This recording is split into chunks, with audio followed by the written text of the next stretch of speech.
Bugün yine Narin'in köyündeyiz. Narin kaybolduğu günden beri, 8 yaşındaki o güzel çocuk kaybolduğundan beri bütün Türkiye'nin yüreği aslında Tavşantepe köyünde.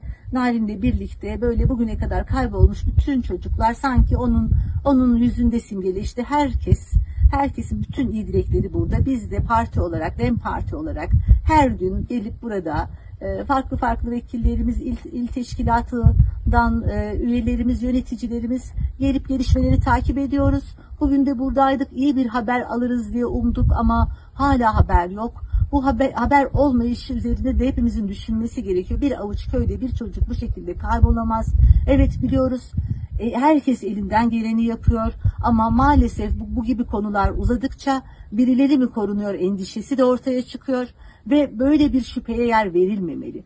Narin'in annesinin halini gördüğünüz zaman bunun nasıl aslında ölümden beter bir şey olduğunu